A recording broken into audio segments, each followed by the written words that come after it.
The security alert hit my phone at 4:12 a.m. I pulled up the footage half asleep, then shot upright like I'd been electrocuted. 2 figures in ski masks, 1 machete, 14 minutes of systematic destruction. By sunrise, 17 giant pumpkins, each one 300 pounds of 6 months' work, were split open and rotting. The smell hit me when I opened the door. Sweet pumpkin flesh mixed with diesel fumes and fresh-cut vines. $70,000 in competition winnings, gone. My wife's Parkinson's treatment fund, gone. The getaway vehicle, a champagne gold Lincoln Navigator I'd seen 100 times before. The owner had spent 3 months trying to bury me with legal complaints and zoning threats. She thought I was just another broke farmer she could squeeze out. She had no idea who she was messing with. What would you do if someone torched your last hope? Comments, because I made sure she regretted every second. Where are you watching from? Drop your state below. My name's Fletcher Daines, 52, former mechanical engineer who got laid off when aerospace companies decided experienced employees were restructuring opportunities. That was 2021. Severance lasted 18 months because my wife Marianne was diagnosed with early onset Parkinson's at 49. Medical bills don't negotiate. They just arrive, stack up, and drain everything you thought you'd saved. We inherited 14 acres outside Cedar Falls, rural New York, where neighbors are a quarter-mile apart, and the closest Starbucks is a 40-minute drive. The property came with a rusted tractor, a leaking barn, and 20 years of overgrown memories from Marianne's late father. I needed income fast. Sending resumes into the void while watching Marianne's hands tremble wasn't working. Then YouTube's algorithm accidentally did something useful. I clicked a video about competitive pumpkin growing, Atlantic giants hitting 1,000 pounds, growers winning 20 grand at weigh-offs. Prize money, real money. I had land, I had time, I had an engineer's brain that loves solving problems. How hard could giant pumpkins be? Year 1, 2022.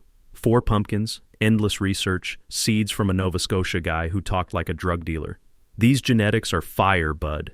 I hit 420 pounds, took third at the county fair, won $1,200. Marianne cried. Not because it was life-changing, but because we'd finally won something instead of losing. Year 2, 2023. Half-acre expansion.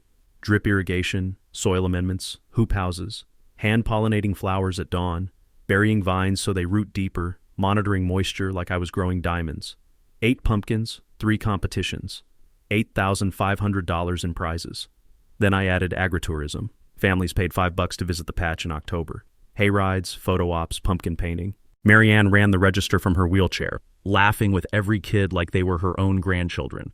We cleared $15,000, covered 2 months of medications. I named it Goliath Gardens. Marianne's idea, if you're growing giants, own it. This year, 2024, all in, $19,000 invested. Specialized seeds, professional soil tests, a second hoop house. Target, 17 competition pumpkins. Projected return, 70 grand in prizes, 25 in agritourism. A full year of Marianne's treatment. Maybe even seed money for Parkinson's research. The patch became sacred. Every 4 a.m. I'd walk out with my headlamp, the hiss of drip lines mixing with birdsong, that smell, composted manure and wet straw, earthy and thick enough to coat your throat. Pumpkin skin felt cool and waxy under your palm, firm as a medicine ball. Mid-July, vines grew so fast you could hear them stretching at night, this faint crackling like someone crumpling paper in the dark. August blossoms smelled like cantaloupe and honey. By September, 17 beauties ranged from 300 to 600 pounds. Then, Vivian Hallstad rolled up in her champagne gold Lincoln Navigator, vanity plate reading Venue 1. She knocked in early June. 61, real estate investor, oversized sunglasses, linen blazer that probably cost more than my irrigation system, smile so tight it could crack. Mr. Daines, your new neighbor. I bought the 6 acres next to your, pause, dismissive glance, garden. Nice to meet you. I'm building Thornfield Estate events, boutique weddings, very upscale. She handed me a brochure printed on paper thicker than my work gloves. I'm offering $180,000 for your property. More than it's worth, frankly. You'd be smart to take it. Not for sale. Her smile died instantly. Mr. Daines, let's be realistic. What you're doing here, another dismissive wave, it's not exactly compatible with a luxury venue. I'm a farmer. You're running events. Shouldn't be a problem. She leaned closer. I caught a whiff of expensive perfume and entitlement. We'll see. 2 weeks later, I got a visit from the County Agricultural Extension Inspector. Anonymous complaint. I was allegedly using Unapproved pesticides near a residential zone. The inspector, good guy, knew me from the fair circuit, found nothing. As he left, he said quietly, "Someone's trying to jam you up, Fletcher." I looked across the fence line. Vivian stood on her deck, binoculars in hand, watching. 3 days after the pesticide complaint died, a certified letter arrived. Legal letterhead. Attorney from 2 towns over. The claim: my fence encroached 18 inches onto Vivian's property. She wanted it removed immediately and demanded $5,000 for unauthorized land use. I sat at the kitchen table reading it twice. That fence had been there since 1987, installed by Marianne's father, properly surveyed, never disputed in 37 years. Marianne looked over my shoulder. Can she do that? Legally? She can claim anything. Doesn't make it true. I called the attorney. He sounded like a man billing hours on a case he didn't believe in. Mr. Daines, my client has documentation. Your client is wrong. I have the original survey from '87. She's prepared to litigate. Then she can waste her money. That fence is mine. But here's what kept me up that night. I'd learned years ago, back when I was still engineering, that old documentation doesn't always hold up in court. A guy I worked with lost a boundary dispute even though he had the original property deed, because the other side brought in a licensed surveyor with fresh measurements, and the judge trusted current data over 40-year-old paperwork. I couldn't risk it. Even if I won, the legal fees would bury me. So I pulled $850 from our emergency fund, the money meant for Marianne's next neurologist visit, and hired an independent surveyor. He came out the following Tuesday, spent 4 hours setting up equipment, taking measurements, checking old property markers against GPS coordinates. When he filed his report, I wanted to frame it. My fence sat 2.5 feet inside my boundary. I had room to spare. But the beautiful part? His survey also documented that Vivian's brand new gravel driveway, the one she'd poured in July without asking anyone, encroached 7 feet onto my property. I sent the results to her attorney via certified mail, included time-stamped photos of her driveway crossing my boundary, asked politely if she'd like to discuss mutual compensation. Her attorney called the next morning. My client is withdrawing her complaint.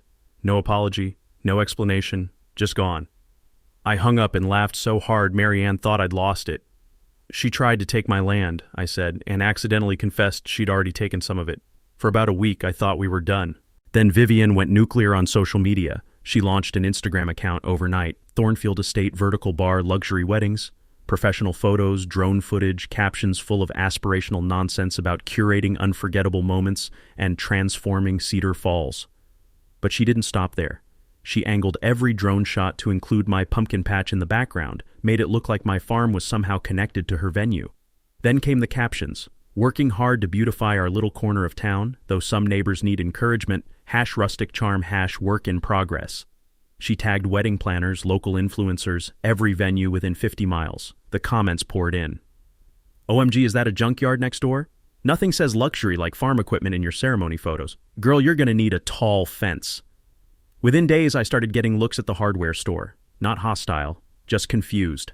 Like people were trying to reconcile the guy they knew with whatever image Vivian was painting online. Then a woman I'd never met stopped me in the grocery store. I was holding a can of soup, minding my business. You're the pumpkin guy, right? She didn't wait for an answer. My daughter was considering that new wedding venue until she saw the situation next door, maybe think about cleaning up a bit. She walked away before I could respond. I stood there, soup in hand, genuinely speechless. That night, my daughter Bridget called from Boston. 28, graphic designer, the kind of person who solves problems by attacking them head on. Dad, she's destroying your reputation. I grow pumpkins, Bridge. I'm not running for office. Doesn't matter. She's loud, you're invisible, and she's making you look like a hillbilly hoarder. We're fixing this. How? I'm coming home this weekend. Wear your good flannel. Bridget arrived with a laptop, a ring light, and enough coffee-fueled energy to launch a startup. We spent Saturday and Sunday shooting content, time-lapse videos of pumpkins growing from the size of softballs to small cars, me explaining soil chemistry in terms a 10-year-old could understand, photos of Marianne at the patch register, kids crowding around her wheelchair to show off their painted pumpkins, her smile so wide you'd never guess her hands were trembling. We launched Goliath Gardens on Instagram and Facebook with a simple tagline, Growing Hope, one pumpkin at a time, 50% of proceeds fund Parkinson's research. Within 3 weeks, we had 1,200 followers. Families who'd visited left comments. The giant pumpkin-growing community, guys from Ohio, Pennsylvania, Vermont, started sharing our posts and sending encouragement. The local paper ran a feature. My old neighbor, now a reporter, wrote the headline herself, "Local engineer turns pumpkins into hope." For exactly 72 hours, I thought we'd beaten her. Then Vivian's first wedding booking fell through. Her only booking. The couple's cancellation email cited concerns about aesthetics and the neighboring property. She had zero revenue, a massive loan payment coming due, and me to blame. 3 days later, a notice arrived in the mail. Vivian had filed a formal complaint with the Planning and Zoning Board. The accusation? I was running an illegal commercial farm in a residential zone, creating traffic hazards, operating without proper permits. The hearing was scheduled for 2 weeks out. If she won, I'd lose the entire October season, and every dollar I'd invested. The planning and zoning meeting was held in the town hall basement, fluorescent lights buzzing like angry wasps, metal folding chairs that squeaked every time you shifted weight, that institutional smell of old carpet and burnt coffee that made you want to leave before anything started. About 20 people showed up, mostly retirees with nothing better to do on a Thursday night. Vivienne sat front row, leather portfolio on her lap, dressed like she was attending a corporate board meeting instead of a small-town zoning hearing. I sat in the back with Marianne, wearing the same flannel I'd worn to every county fair for 3 years. The board chair, Pritchard, a balding guy who ran a title insurance company, read the complaint without emotion. Ms. Hallstad alleges Mr. Daines operates a commercial business in violation of residential zoning, traffic congestion, parking violations, liability concerns. Vivian stood before being asked. Mr. Chairman, I'm not trying to be difficult. I simply believe laws should apply to everyone equally. Mr. Daines charges admission. He has customers. He generates income. That's commercial activity, and he's doing it without proper permits. She handed over her evidence, glossy photos and sheet protectors, all taken during the busiest weekend last October. 8 cars parked on the shoulder, families streaming toward my patch. This is a residential neighborhood, she said, voice steady and reasonable. We have families who expect peace and quiet. Mr. Daines has turned this into a roadside carnival. Pritchard examined the photos, then looked at me. Mr. Daines, do you hold commercial permits? I have liability insurance and septic certification, I said. Got them both in 2022. Commercial farm license? I hesitated. Here's where it got complicated. I existed in a gray zone, too small to be classified as a full commercial farm under most definitions, but too profitable to be called a hobby. I made real money. I charged admission. Depending on who was interpreting the rules, I either needed a mountain of permits or none at all. I operate as agricultural use, I said. This property's been farmland for 40 years. Pritchard shuffled papers like a man already tired of this conversation. You have 30 days to provide documentation. Commercial farm license, conditional use permit for agritourism, traffic management plan. Until then, cease all commercial activity. 30 days. October started in 3 weeks. I stood up, feeling Marianne's hand squeeze mine. Mr. Chairman, I've operated 3 years without a single complaint. The only reason we're here is Miss Hallstad wants my land. When I wouldn't sell, she started this campaign. Vivian's neck flushed red. That is absolutely... You offered me $180,000 the day we met, I said. When I said no, suddenly I'm a pesticide criminal. My fence is illegal and now I'm running a carnival. Come on. Pritchard banged his gavel hard enough to make people jump. Mr. Daines, this is zoning, not Jerry Springer. 30 days. Next agenda item. I left that basement feeling like I'd been kicked in the chest. The next morning I drove to the county clerk's office. Doreen saw me walk in and her face fell. Fletcher, you look awful. I need a conditional use permit application. She actually winced. That's $2,400. Takes 60 to 90 days minimum, plus a public hearing where anyone can object. I have 3 weeks until October. Then, honey, you're in trouble. I sat down at one of those ancient public computers near the filing cabinets and started searching. New York agriculture law, zoning exemptions, anything. I read for 2 hours, eyes burning from the screen, until I found it buried in state statute, right to farm protections. New York shields farmers from nuisance complaints and local zoning restrictions if they're engaged in legitimate agricultural production and enrolled in an agricultural district. I pulled up the state's agricultural district registry and searched my address. There it was, enrolled in 1994 by Marianne's father to get a property tax reduction. Never removed. Still active. Under state law, I was protected. Local zoning couldn't override state agricultural policy. I called Doreen over. I'm already in an ag district. She squinted at the screen. You're sure that's current? Filed in 94, never terminated. It's active. Then you just need to file a notice of intent to continue agricultural use with soil and water conservation. How much? $35. I could have kissed her. $35 instead of $2,400. I filed that afternoon. Attached sales records, tax returns showing farm income, soil tests, photos, everything proving this was a real operation. The state approved it in 6 days. When the next planning and zoning meeting rolled around, I walked in carrying the state's confirmation letter like it was the Declaration of Independence. Vivian was already seated. Same front row, same confident posture. Pritchard called my name and I handed him the paperwork. He read it once, twice, then rubbed his temples like he felt a migraine coming. Mr. Daines is enrolled in a state agricultural district, he announced flatly. Under New York agriculture and markets law, his operation is exempt from local zoning for bona fide agricultural activities. The cease order is rescinded. Vivian shot to her feet. This is ridiculous. He grows pumpkins in his backyard. He's not a real farmer. Pritchard didn't even look at her. Ma'am, he grosses more per acre than most corn farms in this county. State law supersedes our authority. We're done. The room went dead quiet. I nodded at Pritchard, glanced at Vivian. Her face had gone ghostly pale, and walked out. The local paper ran it the next day. Pumpkin grower prevails in zoning battle.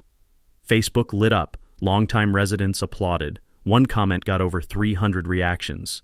Vivian's been here 6 months and thinks she runs the place. Fletcher's family has been here since the 70s. Know your lane, lady. For a week, Vivian vanished. No Instagram posts, no sightings around town, nothing. Then in mid-August, I walked out for my morning check and stopped cold. 3 of my biggest pumpkins were rotting from the base, collapsing inward like deflated balloons. At first I assumed Phytophthora blight, the same fungus that devastated Ireland's potatoes. But I'd been obsessive about soil health. This didn't track. I treated with fungicide, removed the dying fruit. A week later, 4 more showed identical symptoms. That's when I knelt down and looked closer at the vine junctions. Tiny holes, needle thin, deliberate. Someone had punctured them. I stood there staring at those puncture wounds, feeling something cold settle in my stomach. This wasn't about permits or property lines anymore. Someone had crept onto my land in darkness and stabbed my pumpkins like they were living things that could bleed. I pulled up my security footage, those cheap trail cameras I'd mounted after the fence war. The timestamp read 2:30 a.m., 3 nights prior. Grainy video showed a figure in dark clothing approaching the fence, reaching through with something long and thin, working methodically for maybe 2 minutes before retreating. Body shape suggested a woman, but the resolution was potato quality. A vehicle sat parked down the road, boxy silhouette, maybe an SUV, but no plates visible, nothing I could use. I drove to the sheriff's office that afternoon. Deputy Kowalski, younger guy, maybe 30, buried under paperwork, watched the footage twice on my phone, squinting like that might improve the quality. Mr. Daines, I see someone approached your fence, but I can't identify who. And technically they stayed on the roadside, reached through rather than trespassed. Makes it harder to prosecute. They destroyed my crops. I know, and I'm sorry, but without clear identification or a witness, there's no one to charge. I'll file a report for documentation. If it happens again, you'll have a pattern established. I left feeling like I'd eaten a handful of gravel, but Kowalski had a point. Documentation mattered. I just needed better evidence. That evening, I researched security systems until the screen blurred, settled on motion-activated cameras with 1080p night vision and cloud backup. The guy at the security store rang up my order, $1,800 on a credit card I'd promised myself I wouldn't touch, and said something that stuck with me. People cheap out and buy 720p cameras, then wonder why the footage is useless in court. You can't identify a face from pixels. Spend the money now or waste it later. I thought about that every time I climbed a ladder to mount another camera over the next 2 days. I installed 8 cameras covering every approach, plus motion sensor floodlights bright enough to shame the sun. If someone came back, I'd have their face in HD and the whole valley would wake up. 2 quiet weeks passed. The replacement pumpkins were growing but would never reach competition size. I was looking at $15,000 in lost prize money, another $8,000 in reduced agritourism revenue. Families wanted to see giants, not middleweight pumpkins. Then in early September, a stranger appeared in my driveway. Insurance inspector, clipboard, company polo, the kind of professional smile that meant trouble.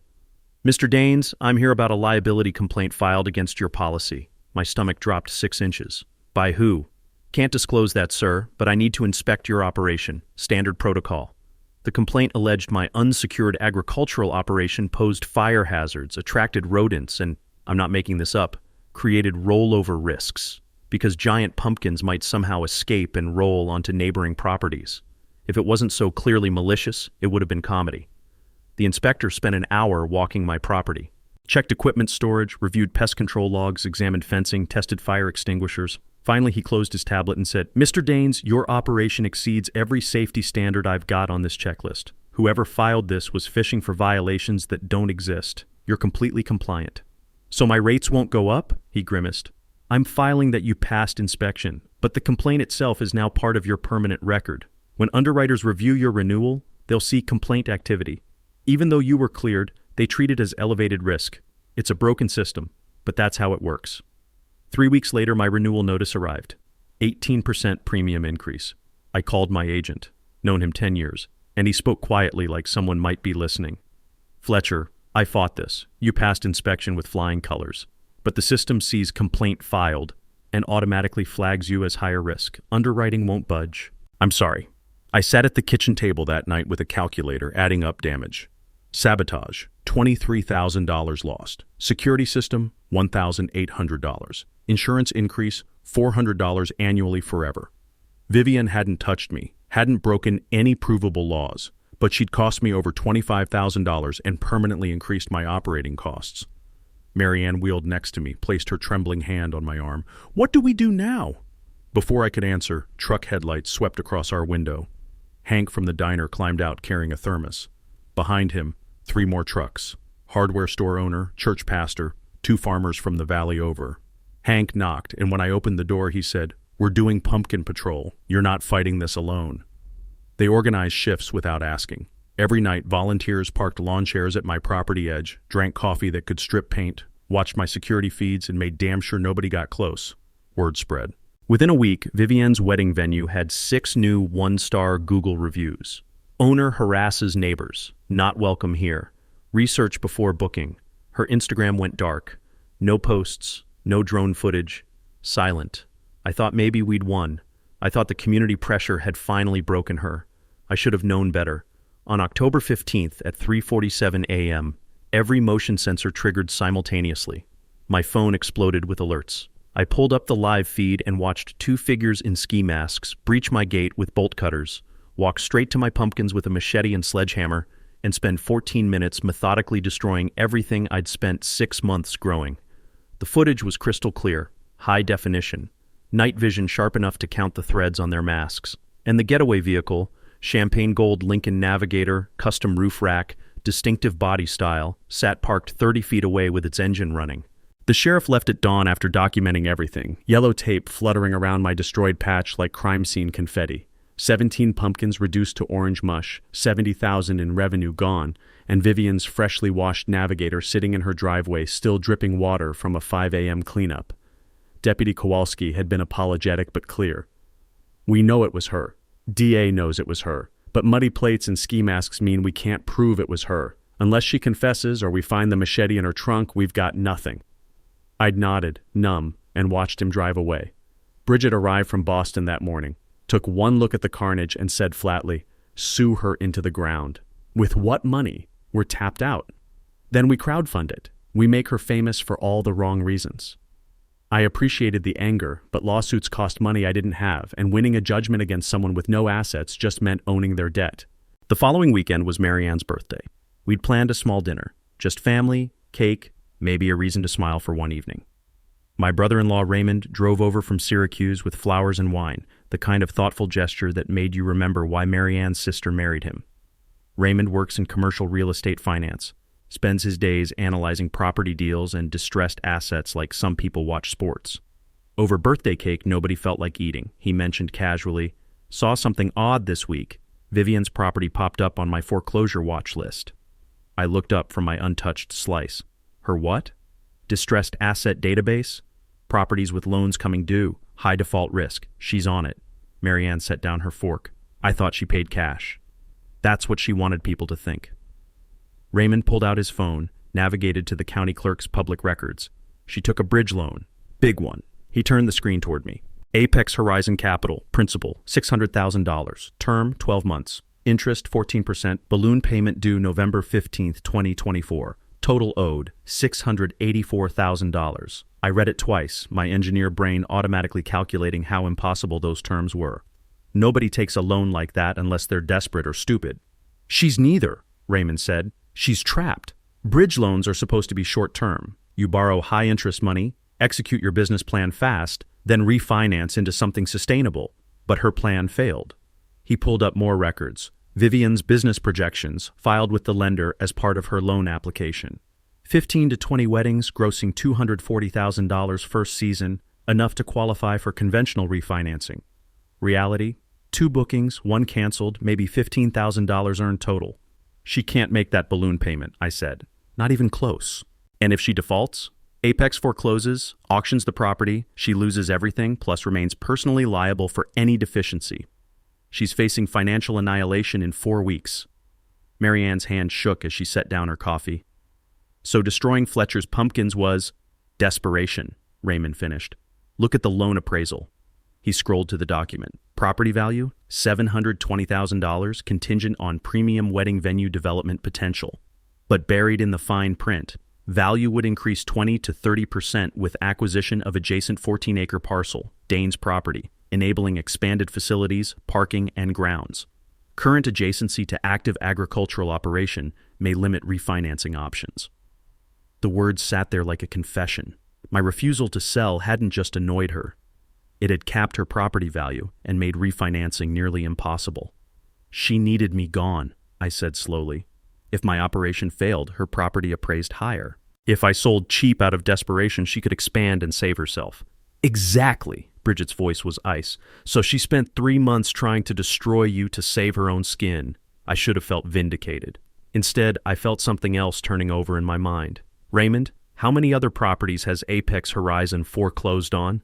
He searched for several minutes, his expression darkening.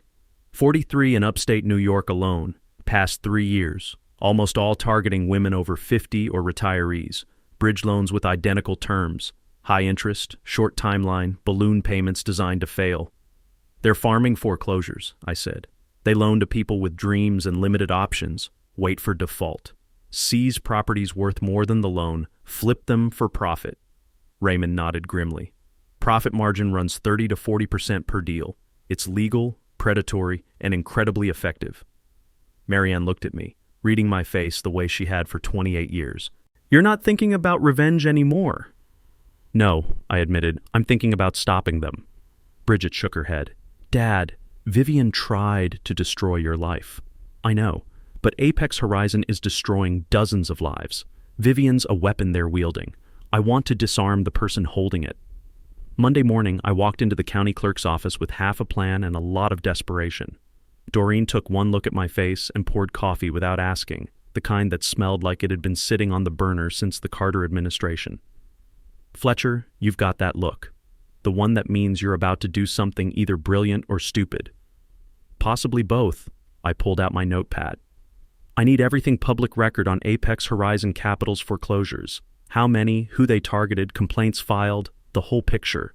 She vanished into the back and emerged 20 minutes later carrying files thick enough to double as body armor. 14 foreclosures in 3 years just in our county. I pulled loan documents, default notices, auction records. Fletcher, it's a pattern.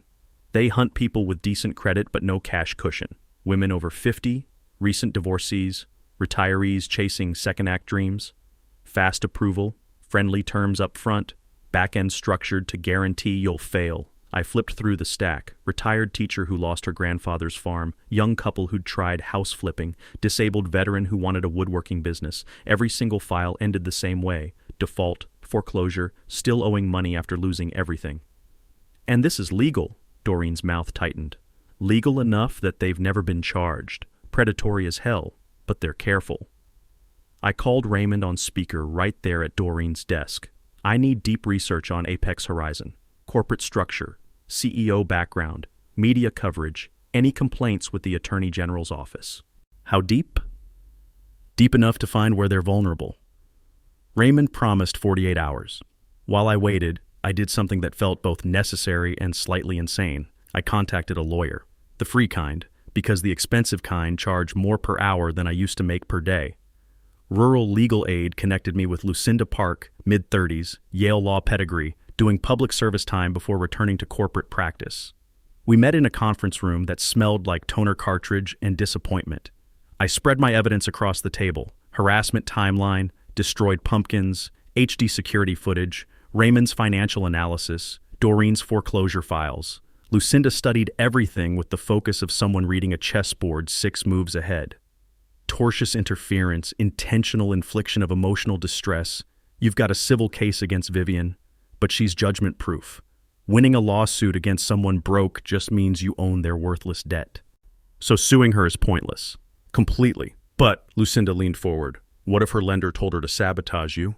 What if Apex Horizon coached her to destroy your operation so her property would appraise higher? The idea landed like electricity. That's conspiracy to commit fraud. Potentially federal charges if we establish a pattern, but you'd need proof. Emails, texts, recorded calls showing Apex directed her actions. What if I get her to confess? Then we'd have something, but she'd need a reason to talk. I smiled for the first time in days. She's 4 weeks from financial annihilation. I'm about to offer her salvation. With Lucinda's help, I drafted a letter delivered through her law office to avoid harassment claims. The offer? I'd buy Vivian's property for $690,000, enough to clear her debt with $6,000 cushion.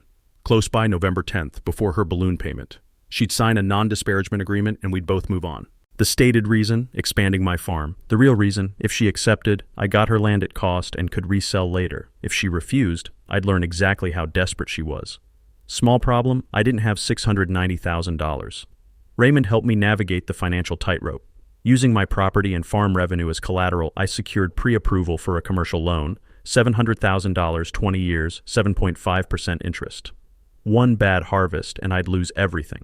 Marianne asked if I'd lost my mind. I said probably, but at least I'd lose it on my terms. While waiting for Vivian's response, Lucinda filed a Freedom of Information request with the State Attorney General.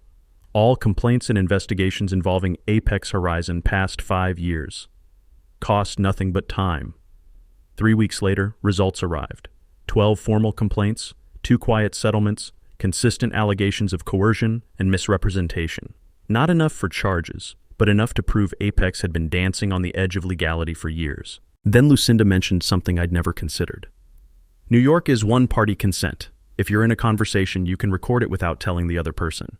Get Vivian to admit Apex pressured her, and we have grounds for a federal complaint. I spent an evening learning to use a recording app on my phone. Bridget coached me over FaceTime, watching me fumble with the interface like a caveman discovering fire. Dad, you literally just tapped the red circle. When I was your age, tap meant hitting something with a hammer. That explains so much about your generation. I briefed my volunteer patrol. Stay visible, document everything, call sheriff if Vivian shows. Upgraded security to cloud backup so nobody could destroy evidence. Told Marianne, if this works, we win. If it doesn't, we're moving into Raymond's basement. She squeezed my trembling hand with her own. Then we'd better win. 1 week after sending my offer, Vivian still hadn't responded. Instead, she appeared at a town council meeting and accused me, in front of 40 witnesses, of stalking, harassment, and financial coercion. Played the victim so convincingly that 2 council members looked at me like I kicked puppies for fun. The local paper ran it next day. Wedding venue owner alleges intimidation campaign. Never contacted me for comment. My phone lit up with calls from strangers who'd decided I was the villain based on one article. For 72 hours, public opinion turned against me. Half the town thought I was a bully targeting a struggling businesswoman. Then Vivian filed for a restraining order, and I realized she'd just made the mistake I'd been waiting for. The restraining order hearing was scheduled for October 18th, 7 days out. Vivian's filing claimed my volunteer patrols were coordinated harassment. My security cameras invaded her privacy, and my purchase offer constituted financial coercion designed to force sale under duress. Lucinda read it and actually smiled, the dangerous kind. She just gave us discovery rights. We can subpoena her financials, her communications with Apex, everything. She opened a door she can't close. But before we got to court, Vivian went nuclear on media. Someone had coached her well, probably a PR consultant burning through her last available credit. A feature appeared in the regional paper with professional photos. Soft lighting, vulnerable expression, the visual language of victimhood perfected. Headline: Female entrepreneur faces coordinated intimidation from neighboring landowner. The story painted her as a divorced woman rebuilding from nothing, trying to create beauty, being systematically crushed by an older man who resented her success. It described my anonymous nighttime patrols as sinister surveillance, my purchase offer as a veiled threat, and included a quote that made me want to put my fist through a wall. I came to Cedar Falls to contribute. Instead, I've been stalked, threatened, and harassed by someone who apparently believes women don't belong in business. They used my full name, published my address, never called me for comment.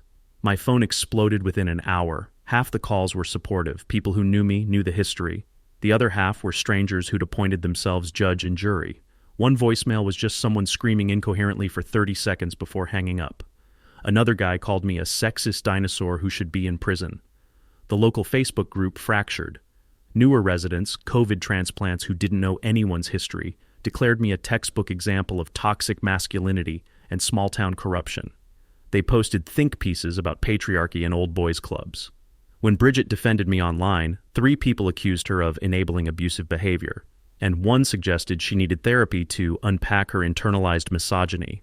A woman I'd never met started a Change.org petition. Investigate Fletcher Danes for stalking and harassment. Got 200 signatures in 48 hours. Bridget called that night crying angry tears. Dad, they're destroying you. People who've never met you, who don't know mom's dying by inches, who've never seen what you've built. They've decided you're evil because of one article. Let them believe what they want. You can't just ignore reputation damage like this. The truth will come out, Bridge. It always does. We just have to be patient. But patience was getting harder. The night before the hearing, I checked my P.O. box and found an envelope with no return address, postmarked locally. Inside, one page printed on standard office paper, unsigned. You think you're clever. You think you can destroy a woman's dream because you were here first. People like you are why this country is falling apart. You're a bully and a coward. Watch your back.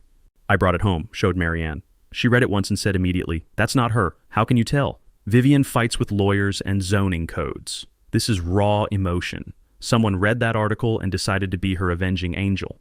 She was right. The letter felt unhinged in a way Vivian's calculated attacks never were. This was a true believer, drunk on righteous fury, probably refreshing the petition website every hour. That same night at 11 p.m., motion sensors triggered. Footage showed a man in a hoodie walking my fence line, photographing my property with his phone, testing gates. He stayed just barely on the public side, legally safe but clearly gathering intelligence. I saved the footage, filed another police report to add to the stack. The hearing next morning felt like theater. Vivian arrived in black, minimal makeup, playing the part of persecuted innocent. I showed up with Lucinda and a banker's box of evidence. The judge, older woman, 20 years on the bench, eyes that had seen every manipulation tactic invented, reviewed both filings with visible weariness. Vivian's attorney presented the pattern: purchase offer as extortion, cameras as voyeurism, volunteers as mob intimidation, showed photos of my cameras angled toward the boundary, printed Facebook comments from my supporters that supposedly contained veiled threats. Lucinda stood and calmly dismantled the narrative piece by piece, presented the full timeline starting in June. Vivian's complaints, zoning attacks, social media harassment, sabotaged pumpkins, vandalism footage, demonstrated every security measure was reactive, installed after documented crimes, proved the purchase offer was legitimate business transaction backed by actual loan approval, played Vivian's own Instagram posts where she'd publicly mocked my farm for months. The judge removed her glasses and spoke in the tone of someone profoundly done with nonsense. Request denied. Mr. Danes has shown legitimate protective measures responding to harassment and criminal destruction. Miss Halstad, if you believe crimes occurred, pursue them through proper channels. I will not allow this court to be weaponized in what is transparently a property dispute. Gavel down. Vivian went pale as snow. In the courthouse hallway afterward, I caught her standing alone. Her attorney had already fled. I activated my phone's recording app, kept it hidden in my jacket pocket, and approached carefully. Vivian, can we talk? The offer's real. You're drowning and I'm trying to throw you a rope.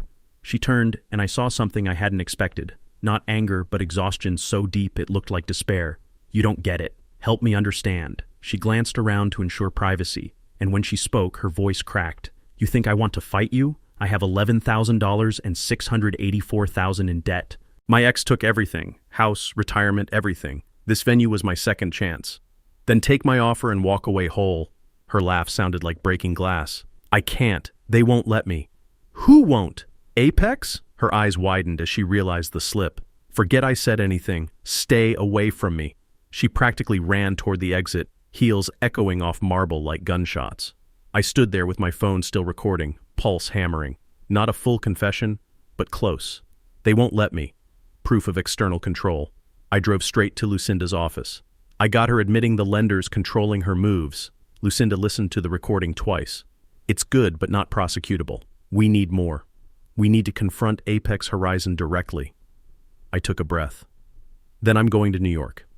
I took the train to Manhattan on October 17th, wearing my second-best flannel and carrying a folder thick with documentation. Raymond had tried to talk me out of it. You can't just walk into a hedge fund and demand answers. They'll have you escorted out by security. Then I'll get escorted out, but I'm trying. Apex Horizon's office was on the 45th floor of a building made entirely of glass and money. The lobby smelled like expensive leather and the kind of cologne that costs more per ounce than my irrigation system. The receptionist, young, polished, professionally pleasant, looked at me like I'd tracked mud across her marble floor. Can I help you? I'm here to see Marcus Reinhold. It's about the Vivian Hallstad loan in Cedar Falls. Do you have an appointment? Tell him the Danes property is here to discuss his investment strategy. He'll want to hear what I have to say. She made a call, spoke quietly, listened. I waited 20 minutes in a chair designed to be uncomfortable enough that you'd leave before bothering important people. Finally, a woman in a sharp suit appeared. Mr. Danes, Mr. Reinhold can spare 5 minutes. His office had floor-to-ceiling windows overlooking Manhattan, modern art that probably cost more than my house, and a Bloomberg terminal showing numbers I couldn't interpret. Marcus Reinhold looked exactly like his LinkedIn photo. 48, expensive haircut, suit that fit like it had been grown on him, the kind of confident smile that came from never losing. He didn't stand when I entered. Mr. Danes, you've come a long way for a meeting about a loan that's frankly none of your business. I'm here to buy out Vivian Hallstad's debt. I'll pay $690,000 to clear her loan. He actually laughed. We don't sell loans mid-term, we hold them until maturity. Even when the borrower's going to default? Especially then. The property's worth more than the loan. We foreclose, auction, profit. That's the business model. I set my folder on his desk. What if I told you she's been harassing me under your direction, that you coached her to sabotage my property so hers would appraise higher? Reinhold leaned forward, smile gone. That's a serious accusation. Do you have proof? I have her admitting you own her.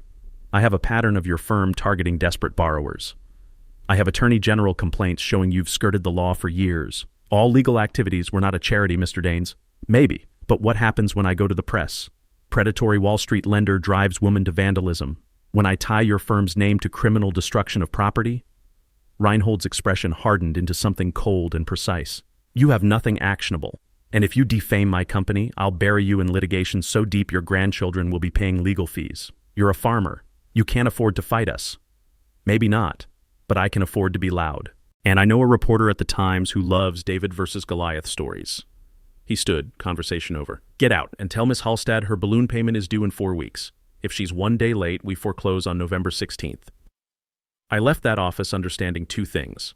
Reinhold wouldn't negotiate and he was counting on foreclosure profit.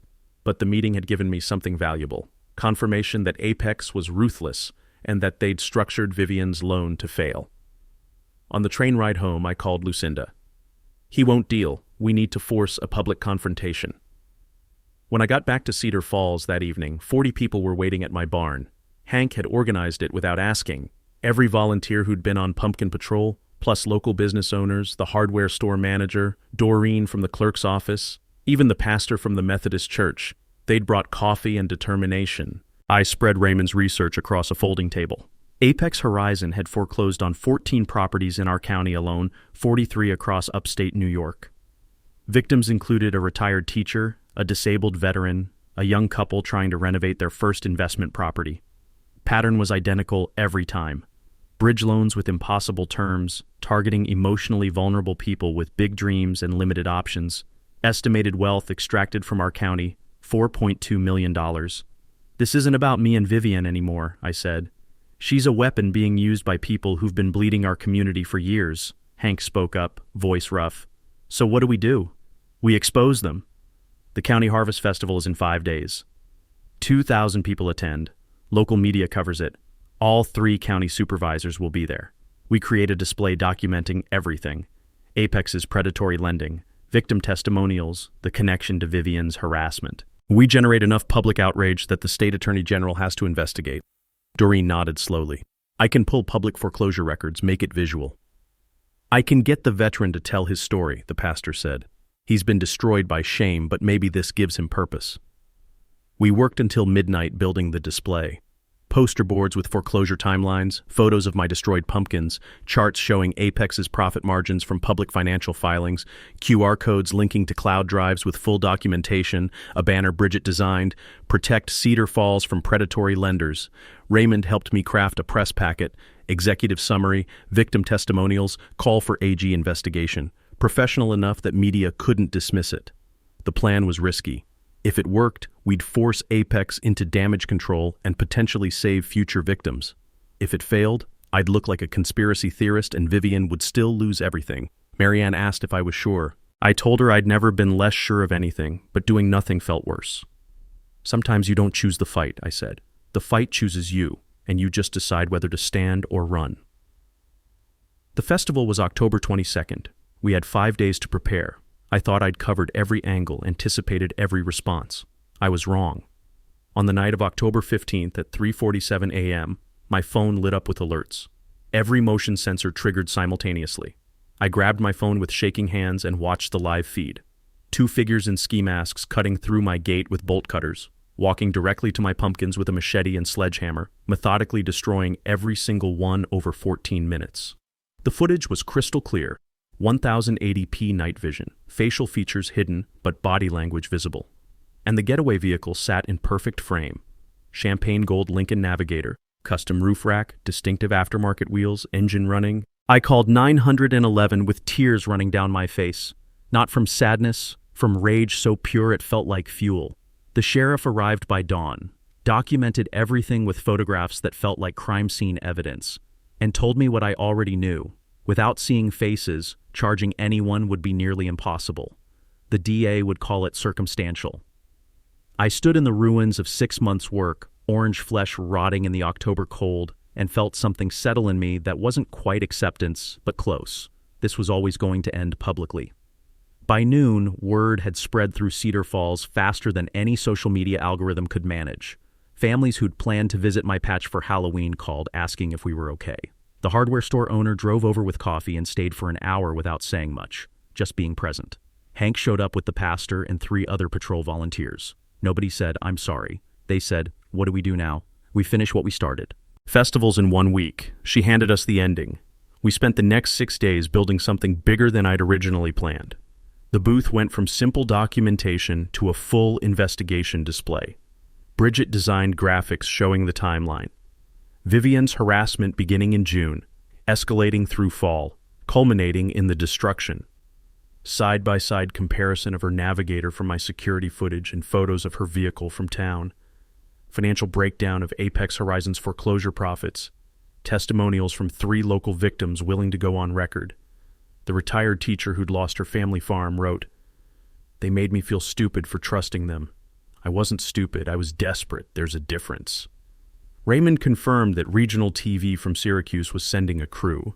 Bridget had pitched it as "Small Town Fights Wall Street Predatory Lending." The local paper was sending their senior reporter. We weren't just making noise, we were making news. October 22nd arrived cold and clear, the kind of autumn day that smelled like wood smoke and possibility. Main Street was blocked off, vendor booths packed together, live music echoing off storefronts, kids everywhere with painted faces and candy apples. We'd secured booth space at the last minute. Festival organizer owed Hank a favor from 30 years back. Our display went up in an hour. Posters, timelines, QR codes, victim statements. The banner Bridget had designed stretched across the top. The headline on our press packet, "Wall Street Hedge Fund extracts millions from rural New York through predatory lending." People started gathering immediately. At first just curious locals reading the displays, pointing at the security footage stills. Then conversation started building. I remember when Sarah lost her farm, didn't know it was the same company. My cousin got screwed by a bridge loan 3 years ago. Same setup. The county supervisor stopped by, pulled out his phone, started photographing documents. I didn't know this was happening in our county. This needs to go to the AG. Then Vivian arrived. I saw her before she saw the booth, walking through the festival with her phone out, probably trying to appear normal, community-minded, like she belonged here. She turned a corner and froze when she saw our display. 50 people were crowded around it now, reading, talking, angry. She walked over slowly, and I could see the exact moment she registered what we'd done. Her face went from confusion to fury to something that looked like desperation. "This is defamatory. You're lying about me." I kept my voice calm, steady. The crowd had gone quiet. "Everything here is documented. Public records, security footage, financial filings. Which part is a lie? You're making me look like a criminal.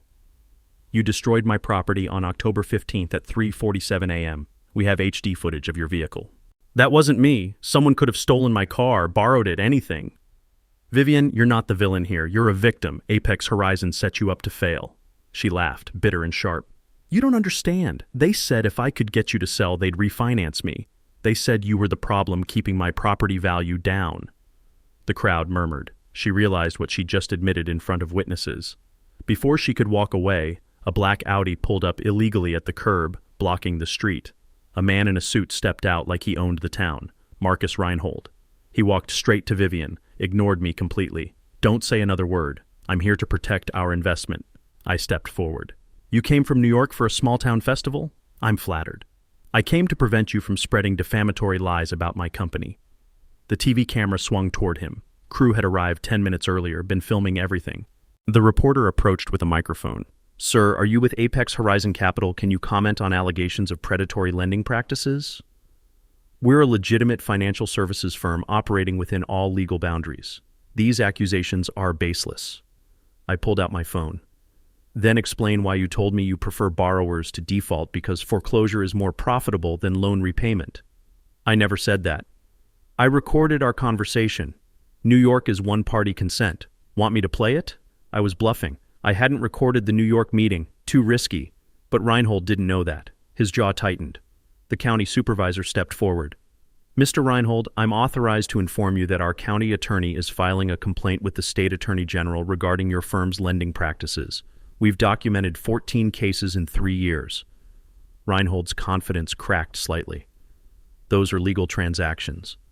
"Perhaps. But the investigation will take years and cost millions in legal fees. Plus this." The supervisor gestured at the TV camera. "This kind of publicity destroys reputations." Doreen pushed through the crowd holding a folder. "I've got copies of every foreclosure filing in my office. They're already submitted to the AG. Time-stamped, certified, public record." Reinhold looked at Vivian, then at the crowd, then at the camera broadcasting live to 50,000 viewers across central New York. He was trapped, outmaneuvered, publicly exposed in a way that board members and investors would see within hours. "What do you want?" he said quietly.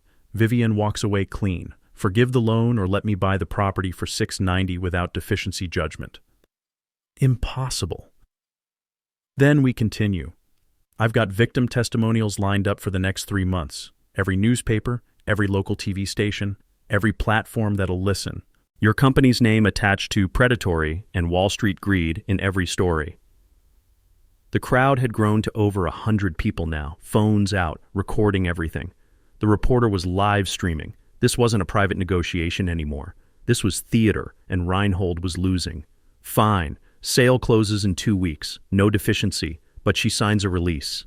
I looked at Vivian. "And you confess to the vandalism and make restitution." She nodded, tears running down her face. "I'm sorry. I'll pay for everything. I just wanted to survive." The sheriff stepped forward from the crowd. I hadn't seen him arrive. "Miss Halstad, you're under arrest for criminal mischief and criminal trespass. But given the circumstances, I'll be recommending a plea deal. Restitution, community service, probation, no jail time." She held out her wrists. "Thank you." The crowd erupted in applause. Hank started a chant, "Cedar Falls, Cedar Falls," that spread through the festival like wildfire. The TV reporter went live. "An incredible scene here as a small-town farmer just took on a Wall Street hedge fund and won. forcing accountability and saving a woman from financial ruin in the process. Reinhold got in his Audi and drove away without another word. Vivian was led to a sheriff's vehicle, and as she passed me, she whispered, "I meant it, I'm sorry." I nodded. The anger had burned out, replaced by something close to pity. After the cameras left and the crowd dispersed, I sat on the curb with Marianne, Bridget, Hank, and Raymond. My legs were shaking. My hands wouldn't stop trembling. Hank handed me his flask. "What is this?" "Hell if I know, found it in my truck. Been there since Bush was president." "Which Bush? Does it matter?" I took a drink. It tasted like paint thinner and victory. The property sale closed on November 8th. My commercial loan funded, Vivian's debt cleared, and I suddenly owned 20 acres instead of 14.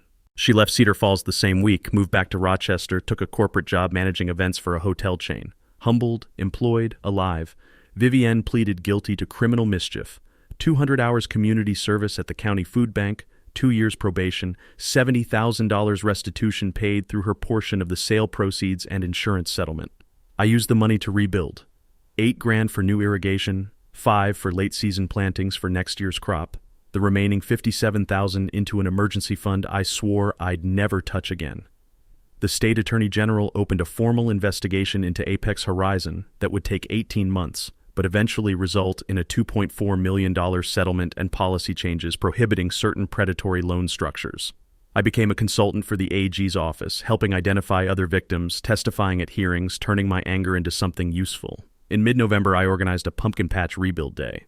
Over 100 volunteers showed up, families, local businesses, people I'd never met who'd seen the news coverage and wanted to help. They brought tools, soil amendments, lumber, plants, food, and the kind of community energy that makes you remember why small towns matter. Kids ran between rows planting cover crop seeds for next season while adults rebuilt infrastructure, and Marianne directed traffic from her wheelchair like a foreman, her tremor barely noticeable because she was too focused to be anxious. The smell of fresh mulch mixed with coffee from the volunteer station, and someone's boombox played classic rock while we worked. By sunset, the patch looked like hope again. That night, over pizza and exhaustion, I announced the Goliath Gardens Giant Pumpkin Festival, annual event starting October 2025. Features would include way-off competitions, agritourism activities, vendor fair, live music. Portion of proceeds would fund 3 causes: Parkinson's research in Marianne's name, the rural legal aid clinic that had saved us, and grants for young farmers trying to start operations. We almost lost everything, I told the volunteers. But we didn't lose alone. This festival is about making sure nobody else has to fight these battles without support. By spring, the expanded operation was running. I'd converted Vivian's former property into overflow parking, a covered pavilion for events, and a U-Pick pumpkin patch for families. Hired 3 part-time employees, including one of my loyal Pumpkin Patrol volunteers who'd been unemployed for 8 months. Projected revenue for 2025, $180,000 gross, nearly triple my previous best year. But the numbers weren't the point anymore. The point was building something that would outlast me. In April, a handwritten letter arrived. Vivian's return address in Rochester. Inside, an apology that felt genuine. An explanation about her abusive ex-husband who'd left her financially devastated. Gratitude for forcing accountability when she'd lost herself. At the bottom, a check for $5,000 made out to the Marianne Danes Parkinson's Research Fund. The note said, "It's the least I can do. I hope someday you'll forgive me.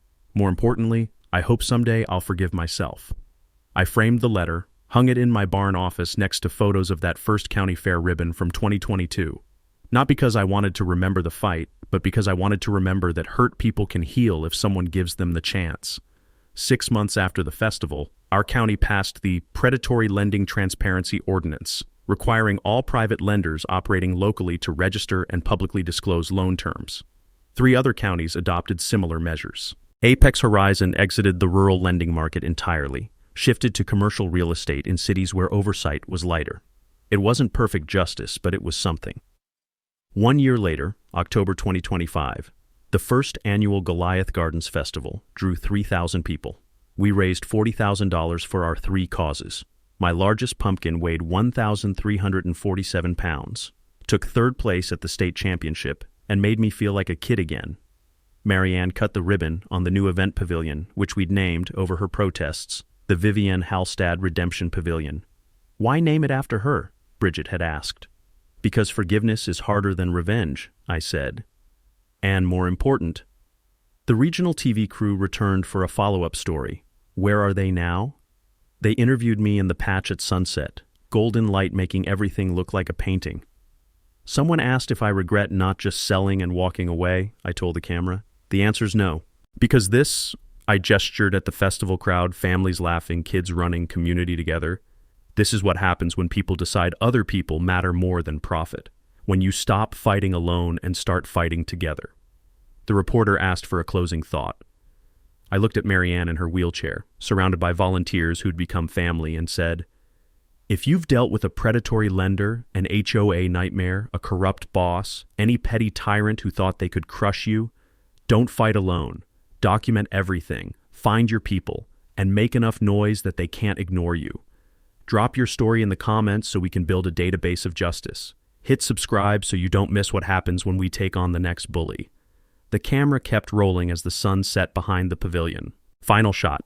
My security camera footage showing a pumpkin at night in time-lapse, growing so fast you could see it expand in real time, proof that some things can't be destroyed. Text overlay appeared. Some things just grow back stronger. Fade to black. The end.